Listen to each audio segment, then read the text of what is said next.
Hey, welcome back to another episode of the Manga Talk series. Or this one might be technically both Manga Talks and the Manga Magazine series because today I've pulled out one of pretty much every manga magazine that I own. If I've missed any, my bad, but yeah, just went through the shelves to pick up one from every series because recently I had a big haul from Surugaya because they had a 20% off sale on I think it was everything, or no, it only might have been manga on their site. Bought a couple of things. I'm still unsure as to whether I want to split those up in terms of like showing them all off or just do everything in one video. But for now, I did get one thing from it that I will show off here, and it is this gigantic Harta manga magazine here. So that's the reason why I wanted to make this video, because I wanted to let me just move everything across first, but just to give you a sneak peek, we've got a lot of different manga magazines here, a ton of them which I've shown off before, but this specific one I picked up because well, firstly, I am a big fan of Harta. I have not read every single thing from them because they have tons of series, but the main thing about them is just I've always loved their aesthetic. Every single magazine issue they have has always had amazing covers. All of the series that they serialize throughout their entire run have always had a very nice sort of aesthetic to it. They're all visually appealing. They're all got like soft, detailed art, that sort of thing. And one of my favorite series from the past, I would say year or two, Dungeon Meshi, Delicious in Dungeon, that comes from Harta as well. And yeah, so I picked this up because number one, it was a sale, but number two, I don't have any manga magazines this big before. I've never had any. And all the manga magazines that I collect are like the smaller, either they're like smaller in terms of size, smaller in terms of length. This one is gigantic. It is a phone book of a manga magazine. It's the same size, I'm assuming, as Jump, right? And I don't have that much space to collect these ones, but I just wanted to pick one up just to see what it was like. Plus it was quite cheap anyway. So this is Harta November 2024, issue 119, and I think this one has like 1,000 pages in it. So, and this is, I believe Harta does they release 10 issues a year this size. Each of them are this size, so it's just insane. But I'm kind of happy that I actually went ahead and got one of these. I don't think I'll ever get another one, maybe, depending if I get more space or not, because they are giant. And I think I looked through a little bit, skimmed through the table of contents. I didn't recognize anything. Right now, in terms of my reading, I'm trying to stick to only manga that has been completed. So, because everything has been serializing, this has only been last year. I believe I don't know any of these series here, and I apologize if there's any loud page noises because it's a little, it's a used copy, so there's a little bit of like, not wear and tear, but you'll hear a bunch of like sounds every time I turn the page, a bit of like crackling. But yeah, Harta, I've always wanted an issue, so this was I picked the one with the coolest cover.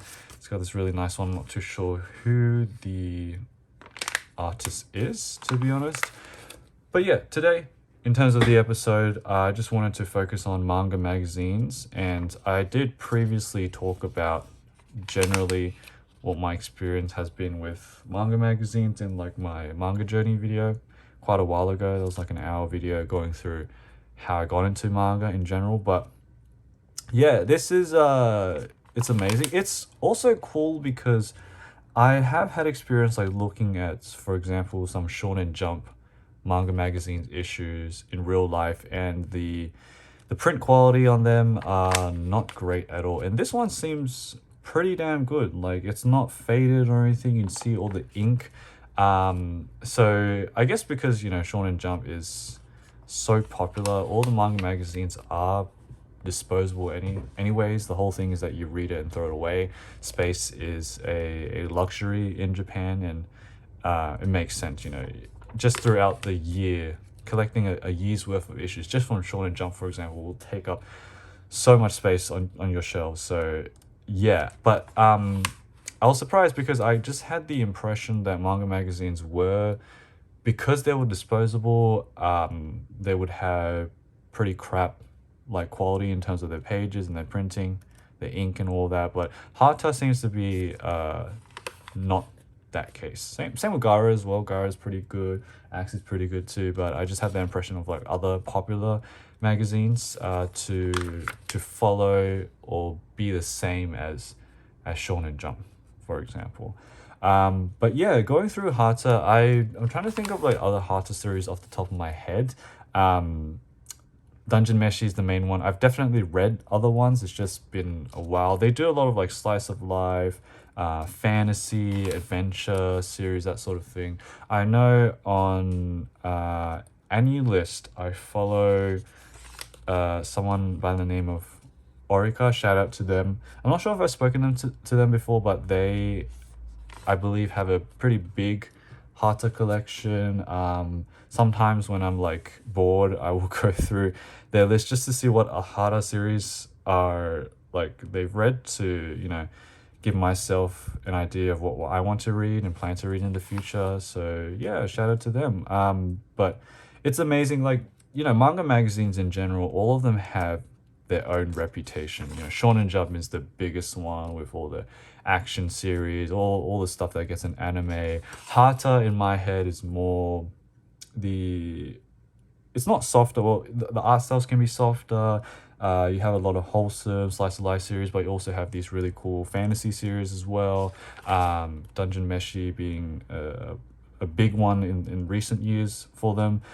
Square Enix is kind of another one I can think of in my head of, they always have these very visually appealing and aesthetic looking manga works and art styles as well. So yeah, it's as you read more, as I read more manga, you kind of get a feel of what series or what manga magazines, what they house and what manga they prefer to serialize. And specifically with alt manga, I think a good one I've been following a lot is Beam Comics or Torch Comics. I believe they're related. I think Torch Comics might be like a subsection of it, but they have had pretty good stuff. I mean, recently I read Baku-chan, which I'll show off later. That is by the same mangaka Masamura Jushuichi, who was published by Glacier Bay Books. They've also done a work by Wada Chizu, who's also serialized in Seiden Kogeisha. And, you know, speaking about Seiden Kogeisha, they do Axe, very big one in terms of alt manga. Seirindo back in the day doing Garo. But yeah, I think in terms of everything else though, with manga magazines, I'm not familiar with all the shonen and seinen manga magazines. I don't really know the difference between them, unfortunately, because I don't care too much, to be honest. It's not, you know, seinen and shonen works, I'm kind of used to them to the point where I'm not diving into them for all of the niche works and discovering new works. I know they will have really popular series, and I know they'll have series that are great, but it's not something that I personally put effort into in terms of discovering manga, finding new manga to read. But yeah, so I'll just continue flipping through. Like, you can tell, you know, it's been how many pages? Only 250 pages, but going through all the stories here, all of them have an amazing art style to them. So I'll do this for the other manga magazines as well, because pretty much everything I've shown off in a video, at least, definitely Garo and Axe stuff, I will be showing them off again, because I always love to do that, no matter what. I mean, my goal anyways is to eventually have a manga magazine episode on every single Garo issue, for example, or Axe issue, which will take forever, but it's something that I am just continually working on because I love talking about the series anyways. with Harta, it's going to be more of just the I will collect the tankobon of series I like. The actual magazine, maybe if it's got something like a series that I love in it, a chapter in it, I might pick up a really cool cover or something like that. Because this this magazine I got for, I think it was 650 yen from Surugaya before the discount, so it was very cheap. That's why that was a big reason why I wanted to pick it up. Actually, now that I think about it, I do recognize just then this series here. It's, I believe it has been announced to be published in English. I know it's like a sci-fi apocalyptic series. I just don't know what it was called or was translated to. But I do have volume 1. Just haven't read it yet, which I'm going to... Let me put a bookmark in this. I will actually bring that up for you so you can see what sort of series there are.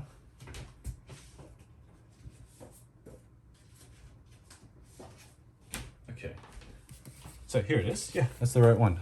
So, Usuzumi no Hate. So, Mission in the Apocalypse, I guess. I have no idea what this is about, but I bought this a while ago. This is volume 1. There's currently, I think, 3 or 4 volumes out right now. And so that was the same series here. So yeah, I do actually recognize the series, although have not read it at all. So that's pretty cool, identifying that. Amazing cover.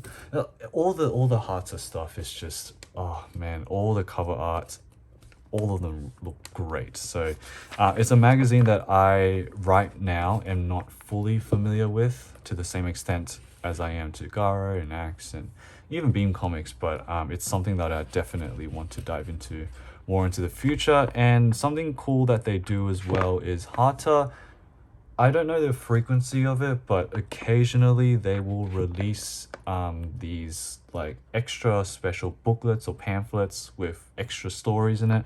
I think the most recent one was called Cigarette Fellows. They all have the name Fellows in it. It's like I guess that one is all centered on cigarettes or smoking. I know there's one called Silent Fellows. You can find these on AniList as well.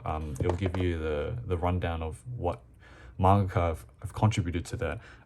But Silent Fellows is like a extra special booklet where it's an anthology of silent short manga. And so I really love the fact that they do this in Harta. I know as well they have other separate anthologies too. I actually, I have one somewhere. Yes, I think give me a second.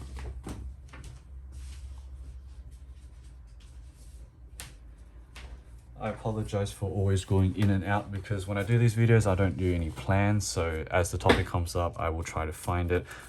I hope I'm right with this. Is this from Harta? If it's not, I apologize to any Harta fans. This is like an anthology of works that all focus on like women. I hope this is Harta. I don't want to be wrong in this. Yes, Harta. Harta Comics Dazed and Confused 2022. Okay, yes. So this is like a tankobon. It's not a booklet. An actual tankobon collecting a bunch of Harta contributors and their short stories, all relating to this one theme of like, I guess, interesting or unique women. There's a big variety of stories in this one. I loved this book and this specific chapter as well. I don't remember what it was called, but it was it's like a magical realism, I guess, sort of story too. But just look at the art. Every single story, all the artists there's a high standard when it comes to the visual style of everything, which, that's another topic when it comes to manga magazines too. High standards, and just the biggest example you see is Jump. If something's not working out, they'll axe it. They'll cut it out of the series, which is kind of sad. And I feel for the mangaka, but at the same time, like, damn, it's a cutthroat world when it comes to when it comes to manga magazines. But this one I highly recommend. If you love Harta, you want a good bite into all the sort of stuff they do, all the manga, the styles, the stories. This is a great one. They have done other like compilations as well. There's different anthologies too, which I'm happy about because I can actually collect them and they're not gigantic like these manga magazines are. So one day I'll pick up them. I'll pick up some of the fellow stuff. I'm not sure if any of the fellow stuff has been scanlated online. No idea. But yeah, just a lot of words of praise from my end to Harta, which they do deserve, I think, any support that they have because their stuff is amazing. But yeah, coming back to axed manga and standards with manga magazines and being published in it, I've heard that it's very cutthroat. As I said before, Shonen Jump is a big example where we see so many new series get cut or you can kind of tell it's been cancelled because they just abruptly end, despite fans and readers having expectations for them to continue. I mean, you know, Jump is being held up by, like, you know, really big series like One Piece and all that type of stuff. And so it's when you get newcomers in, a lot of eyes are put on those newcomers. And so there's a lot of pressure, so I do feel for them as well. But at the same time, personally, because I've kind of, I don't know if I would say I've grown out of Jump, but I've stepped back and I've seen how tropey it can be. It doesn't affect me too much because yes, I do want to respect manga, but at the same time, I don't really care about the generic tropey battle action stuff. So hasn't really, you know, done anything to in terms of my taste at least. But yeah, so man, I've been flicking on for and on. You see how long this is? This is we're only on page 600 right now, which is insane. But yeah, if I like, I also see a lot of people who collect you know, the same size manga magazines as this, like first appearances of this story and that story, which I think is really cool too. I don't think I'm the type of collector to go for that unless it's really cheap. Like if I saw a first appearance of, I don't know, JoJo or something for really cheap, I may pick it up. But the fact that it's already it's in a giant book kind of throws me off, so I don't really care too much about it. Like one big thing as well, probably the most expensive I've seen is if you've seen on the Japan Book Hunter channel, they have had the first appearance of Akira, I think maybe once or twice, and that probably sold for thousands, which makes sense. It's Akira. I don't think I'm into collecting series where their first appearances are insane. I actually do have the first appearance of Kamui-den, The Legend of Kamui in Garo. That one was an expensive issue, yes, but I don't think it's anything close to this type of prices you'd see for first appearance of Akira or any of the other, like One Piece or any other big series like that. It's just not in, number one, not in my price range, but number two, not in interest for me. I want to buy manga to read, and because I've also seen, like, during the past year, there has been this introduction of grading manga, which I personally, because I think grading in general, I don't think I've really been a big fan of. I mean, you've got them with trading cards, got them with other stuff. I don't really care about that too much. But when it comes to grading manga, it's something for me where I personally don't see the point. And if you like grading manga and you do it, you know, I don't respect you. I don't really care. It doesn't really affect me. But personally, I would never do it. I want to buy stuff to read, and I don't want to really spend extra money on closing off a book that I can't read. So, you know, I'd rather spend money on getting a print, for example, or a poster, something visual where I can close it off in a frame or something and I can still look at, because that's the whole point of it, to actually look at. But when it comes to books, manga, I don't want to do that. I want to keep them open so I can flick through any time. Stuff like, like I'm doing on the channel right now. I've shown off books before, but sometimes I'll get the urge to revisit them and I want to show them off on the channel again. Perfect for me. I can do that here without any obstacles. So yeah, those are, I guess, a short opinion on my end for manga grading. I know some other people have some more choice words for it, but it's something that I stay away from. Doesn't affect me too much. I do get angry when I see, scalpers and people inflating prices to extreme levels. It's just stupid. It's so dumb. But I think in terms of my circle, I don't really see that too much. It's just, yeah, we love to collect, we love to read. So yeah, that was a very long section on Harta. I would say right now I'm not a fan of Harta because I haven't read too much, but I am very interested in this magazine. I think out of every magazine right now, this and Beam Comics are the ones I want to explore more in, because Garo and Axe and all that at the moment I'm quite familiar with. I've read a lot of magazines and I know I love them. Harta and Comic Beam, I've had a taste of all of them and I've loved it. So yeah, I'm going to start off with all those series that have been finished, because I don't want to touch any releasing ones at the moment. But Harta, big recommendation if you want to see this range of stories that have a very nice aesthetic to them, great storytelling, great art styles, really cool variety, that sort of thing. Yeah, big ups to Harta. Maybe in the future, if I get more addicted, I might get more of these big magazines, but this shit is so heavy and so big. It's like heavier than art books as well. So yeah, that was the first big section on Harta. Let's move on to other stuff. Okay. So what I might do actually is, let me just rearrange some of this stuff. Okay. Might as well. We'll just start off with Garo. I mean, I don't know if I'll spend the exact amount of time I spent on Harta on like all this other stuff, but let's go for it. Okay, so Garo, this issue here I haven't shown on my channel yet, I don't believe. I've read it.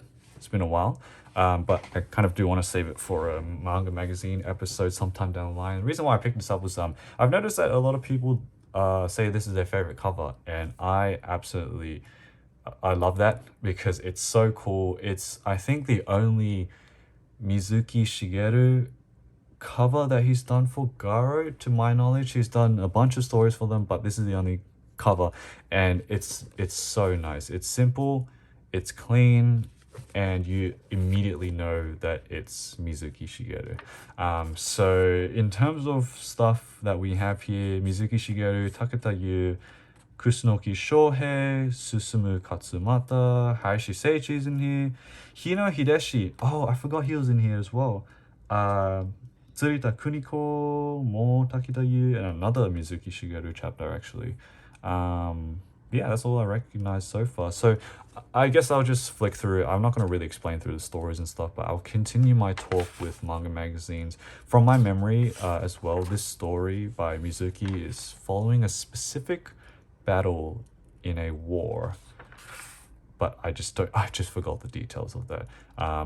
So yeah, there'll be a lot of fighting, a lot of warfare scenes and all that. But yeah, coming back to Garo now, we're kind of going on the opposite end from Harta to a more older manga magazine. I've talked a lot about Garo in the manga journey video, how I got started with it. Just to give a summary, I think my very first introduction to Garo was from Japan Book Hunter, Sean showing off these different Garo issues. And so I finally picked up a couple issues myself. I think it was back in 2022 or 23. I just picked them up randomly and have been obsessed ever since. And from Garo, it has extended to all these other alt manga magazines like Axe and Kaiki and what else do we have? Gentou, Yagyo, all that type of stuff, which it's all of it is kind of the roots are in Garo. You see a lot of overlaps with the artists as well. But yeah, Garo has been just such an amazing journey with manga magazines. Although I do want to talk about as well. When I say I love Garo, you have to always acknowledge the fact that I was talking about this recently with a friend where it was just this also stems from, if you've read the English release of Tsurita Kuniko's works, it's called The Sky with a Single Cloud Blue. Sorry, I don't remember the name of it, but Tsurita Kuniko, one of the only female mangaka contributing to to Garo for the first, I don't know, decade or two. Reading the essay in there is quite heartbreaking because you can clearly see the isolation that she felt as the only female mangaka in an industry that is male dominated, in an industry where all these editors are also male. There's so much pressure from them to, you know, to conform to, and it's just it sucks. So, you know, I love the stories and the manga in Garo, but at the same time, they were from an era where it was extremely patriarchal, extremely male dominated, to the point where some of it is very toxic. Workplace is also toxic as well. That also reminds me of the whole issue of crediting assistants. You know, you think of Mizuki Shigeru is actually quite a big one. You have Mizuki Pro or Mizuki Production, where you had tons of assistants helping him do all these backgrounds, all these drawings. You had Suge Yoshiharu, famously, as being one of the assistants. You had Roichi Ikegami.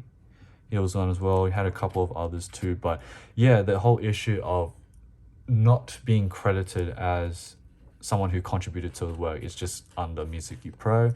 Kamui Den, you know, you had Shirato Sanpei with his production company, Akeme Pro. I'm not too knowledgeable in terms of the crediting there, but I don't believe it's not great either. Which I guess I've always found an issue with as well. Even now, I don't think in like modern manga, I don't think assistants are fully credited at all. I don't remember seeing anything like that. So, bit of an issue. To be honest, it's a lot of forgotten like mangaka where they will start off as assistants but they don't continue on. It's very hard to get your debut and being published in it. So that's an issue that I've had with just manga in general, manga publishing.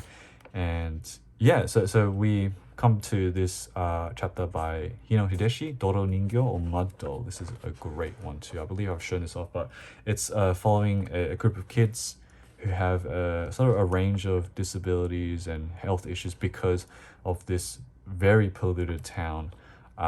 They make a mud doll together and they use it to kind of as like a punching bag because it represents the adults of the town that have been destroying everything, destroying their health, destroying all the water and the ecosystem, that sort of thing. And it's an amazing short manga. When I got this, I didn't know there was a Hino Hideshi chapter in here, so that's cool as well, seeing Hino pop up in Garo, which we have a bit. But yeah, coming back to the whole thing of just Garo being very, very male dominated to the point where it was toxic, and manga publishing in general.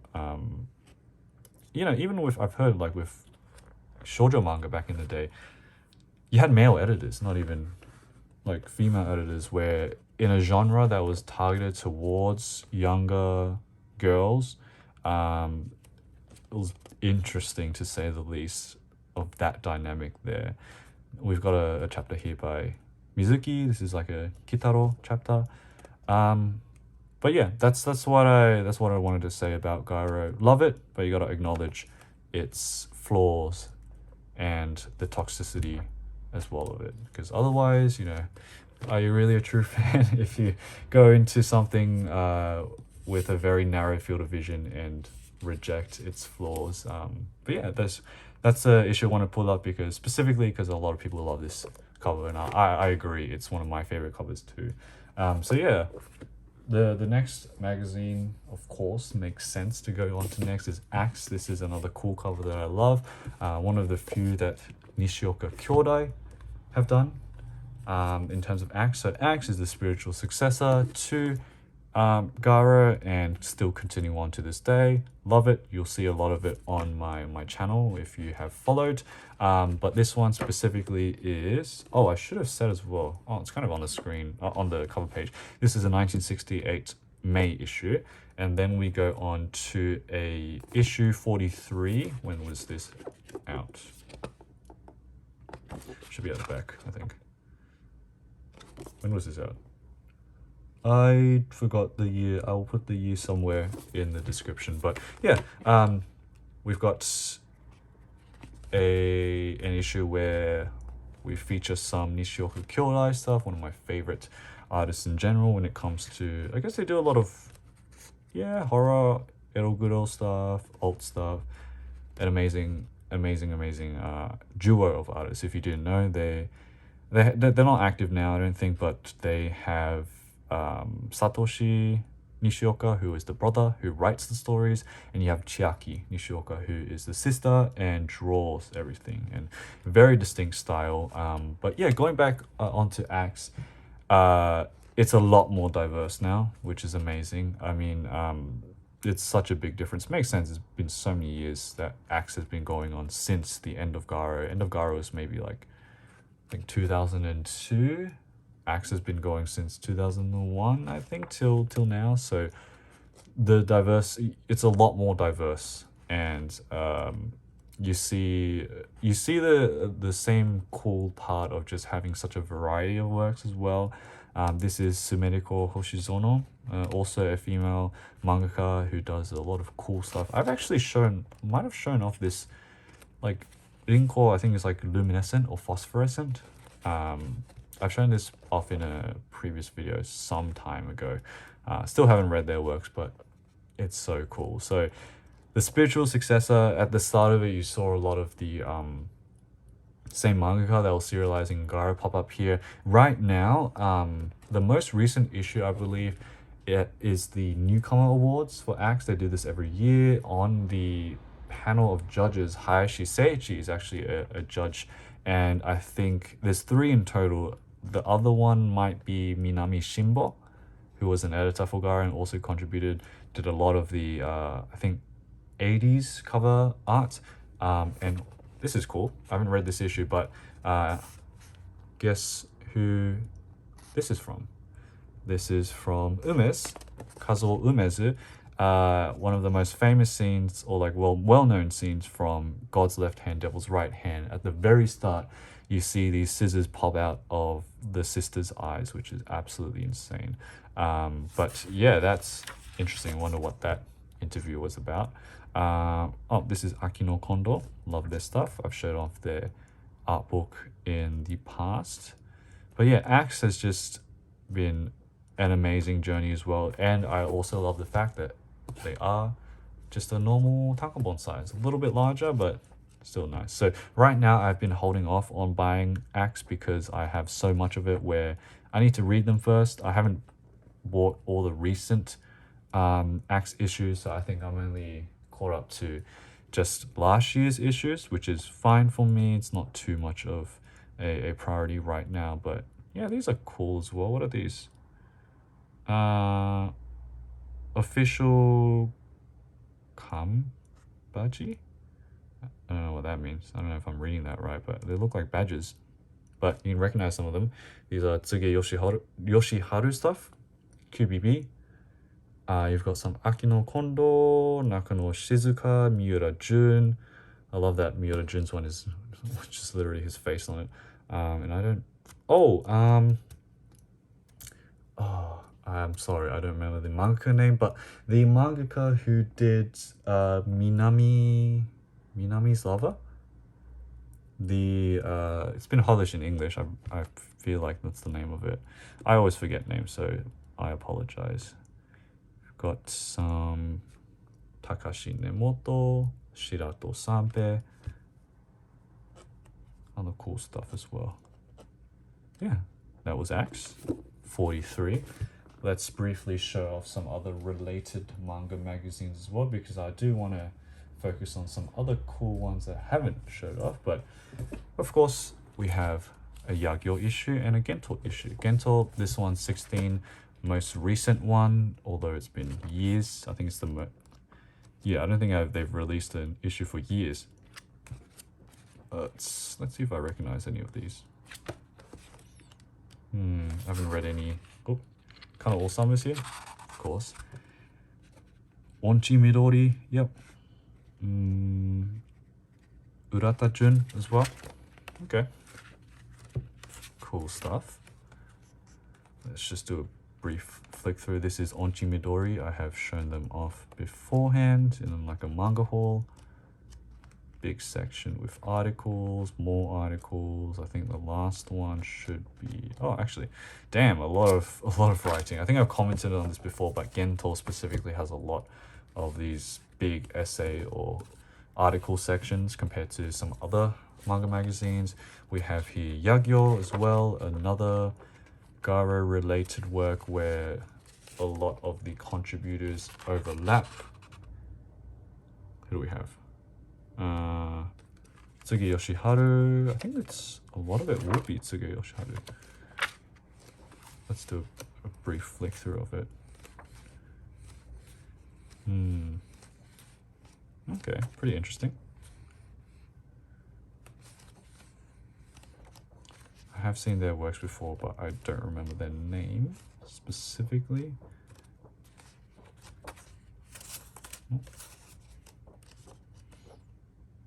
And this looks like Kano Osama, I believe. Let's check. Yep, Kano Osama.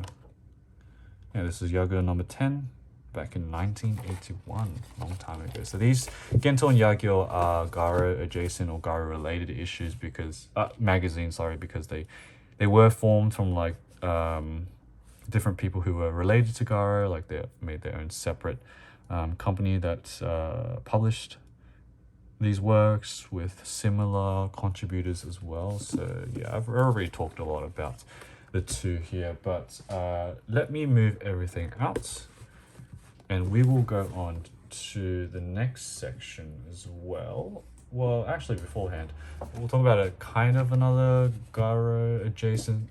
This is Kakuu. I've shown this off on a specific video for the Manga magazine series, but this is a more like doujin or amateur independent manga magazine where it's very rare to find these now. This is the only one I have, but this is a manga magazine that aims to follow in the spirit of Garo as well, but the difference between this and like Axe and Yagyo and stuff is that this is more independent.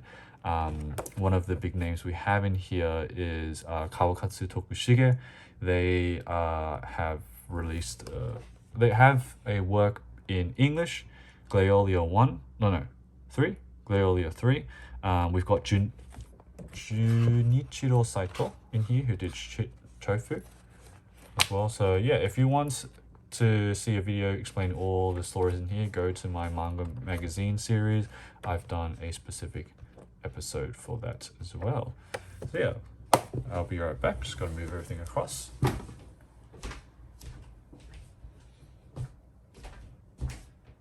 Okay, so let's go through these series. So it's okay, let's firstly talk about Kush here because it's not manga specifically, it's just like a comics anthology or magazine. This is number 11.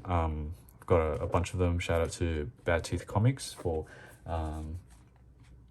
hooking me up to a lot of these. But the reason why I want to bring this up because the very first one I had was actually the Japanese special. So it had a lot of cool Japanese artists, mangaka in there that are very, like, some are known, some are not known. And I just recommend this in general because they I think are the masters right now in terms of international variety. They have a lot of specific issues. This one, what's the name of this one? This one's called Artventurous. They've also got like different, as I said before, the Japan special issue. There's got so many cool special issues and like all of them focused on a specific theme or specific set of artists that you get so much variety in them. And they're so small, so you can, you know, collect as much as you like. I think there's 100 of them right now, but this is such a cool little anthology series. It's more like if you want a taste of art in general. You're not reading it for long stories or, you know, substantial, like longer stories. You're here to taste the art, to consume it in all its variety. And Kush is 100% a big recommendation for me. They do amazing work just collecting all these different cool artists from around the world. So yeah, that was Kush there. Another, that's I kind of put it in here because yes, it kind of is related to manga because they had their own section of that, but they are so much more than that as well. So the next two I want to go through is this one here. This one is Kaiki, which I've shown off two of them on the channel before. This is 2019, the 4th issue. And so the reason why I wanted to bring this up was because this is another example of a manga magazine or anthology that is on the independent side. So there is no big publisher behind this. They only do one per year, and a lot of the manga and the artists that you see are on the, you know, the doujin side, the more independent side too. So that's another cool side to manga magazines where you don't have to go for all of the big ones with big publishers backing their stuff and tankobons being released from all their works. You have some cool stuff like this where it's independent. You'll probably find this in like Komitia. You can tell as well from the layout and the variety of stuff too that it is a true representation of amateur and independent work, which I love because, you know, you gotta always support independent creators, whether they're local, international, always support them. But yeah, it's such a cool little series to have. Kaiki means like bizarre, so they're not necessarily horror works. They can be, but it's more centered on weird, wild, creepy, that sort of vibe. So yeah, the last magazine that I want to go through here, this one actually also came in the Surugaya haul that I had alongside the Harta issue, and it's quite cool. This one is called Keyholder. I believe this is published by like Potato Press. Never heard of them before. I've seen this cover previously somewhere, but it's another manga magazine or anthology. I'm actually not sure as to how many issues there are, but number one, actually, okay, published in 2024 May, not too long ago. One cool thing about it is that it came in this nice protective clear case or cover thing. It reminds me of the stuff, you know, you put your passport in. But in terms of the artists that I know, I only know one of these. So Kashiwai. Kashiwai, I've shown off their work. I think it was called Communications from Room 101. It's a great full color short story series. But yeah, this is another cool discovery of mine where I was just looking around for different manga magazines, found this one. I believe this is another example of an independent magazine. They're not backed by big publishers or anything else. This is the Kashiwai chapter. You can tell because their art style is very simple. Their characters are very cute too, but I don't believe I have encountered any of the other manga in this series. I may be wrong, but I haven't flicked through this at all. I only just bought it. So this was really cool too. Just another example of some more independent stuff. And look whoa, okay. So I just flicked this through. Again, this is my first time flicking through it, but we have a lot of references here. I wonder what this story is about. So we've got Astro Boy, got Kitaro on the right. What's his name? Kinnikuman on the left. We have Coach Kame, Goku, Dr. Slump, Barefoot Gen is here too. That's cool. Violence Jack. Don't know who this is. And I also saw Okay, Mira Jun in the middle here. These kind of look familiar. Something about Yankees they're talking about. I saw something. Okay, cool. This is a cool one. This is Sarutobi Sasuke by Shigeru Sugiura. We've got Tsuge Yoshiharu on the top right. That's from The Man Without Talent, I believe. Moto Hideyosu on the bottom. Oh, cool. This is Fukumitsu Shigeyuki. What else? Do I know anything else? I don't think I know anything else. I don't recognize anything. Yep. I saw this that caught my eye. This is Midori, I believe. Shoujo Tsubaki. We've got what was the name? Tomozawa. Oh, I'm so bad with names. This is the Takoshe poster outside their shop, and the artist name I'm just blanking on. They're from Axe too. But let's see what else we can recognize.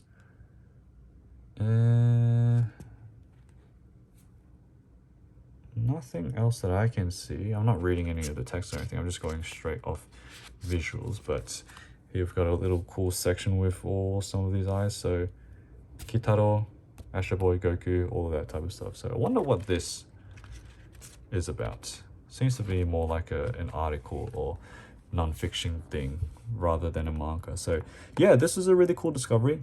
Love the cover art as well. I'm not sure who drew this, but we'll be looking more to see if there's any more issues of this, and just in terms of independent manga magazines in general, because it's always good to have multiple perspectives, multiple backgrounds in terms of creating art, not just sticking to Garo, not just sticking to manga magazines that are from big publishers, that sort of thing, because you gotta love them all, right?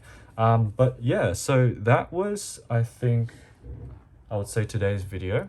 Let me just bring up the other books again. Okay, I'll just have this one on screen because I love this cover so much. But yeah, this was the manga magazine little summary video on some of my thoughts when it comes to manga magazines, collecting them, reading them, what to look forward to.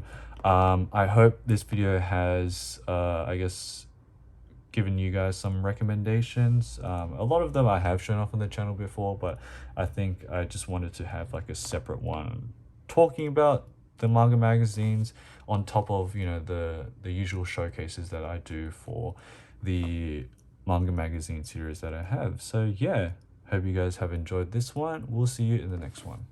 Bye.